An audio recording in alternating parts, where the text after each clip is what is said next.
এতগুলো হত্যাকাণ্ড ঘটাইল, আমি বলতে চাই এই যতগুলো হত্যাকাণ্ড ঘটিয়েছে প্রত্যেকটা হত্যাকাণ্ডের বিচার বাংলার জমিয়ে করতে হবে। ঘটালেন ঠিক না?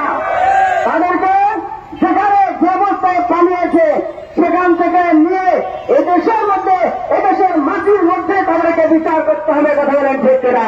যারা দুর্নীতি করে দেশে বিদেশে দুর্নীতির পাহাড় গড়ে তুলেছে, অর্থের পাহাড় গড়ে তুলেছে, সেই অর্থ সম্পদগুলো দেশে কখনো মুখ দিয়ে আমাদের বাক স্বাধীনতাকে আমরা প্রকাশ করতে পারি না। এই কথা বলেন ঠিক না?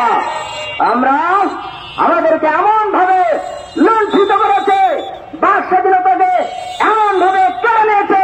তিনজন যদি আমরা কোথাও কথা বলেছি তারা রন্ধ্রে রন্ধ্রে আমাদেরকে গ্রেফতার করে আমাদেরকে শাস্তি দিয়েছে। আমরা আমাদের স্বাধীনতা মতো আমরা কথা বলতে পারি না। এই কথা বলেন ঠিক না? সংগ্রামী সাথী বন্ধুগণ, সেই দিন শেষ যারা আমাদেরকে রাজাকার বলেছে হয়েছে। কথা বলেন ঠিক না? সংগ্রামী সাথী বন্ধুগণ, অনাবিলম্বে এই সমস্ত জেলাদেরকে ভাবতে চাই। আমাদের এখন বাংলাদেশের মাটি উর্বর। কথা বলেন ঠিক না? এদেশের মাটি উর্বর। এখন আমরা স্বাধীনতা পেয়েছি, প্রমাণ খুলে কথা বলবো, মুখ দিয়ে আমরা সত্যের কথা বলা তুলে ধরবো।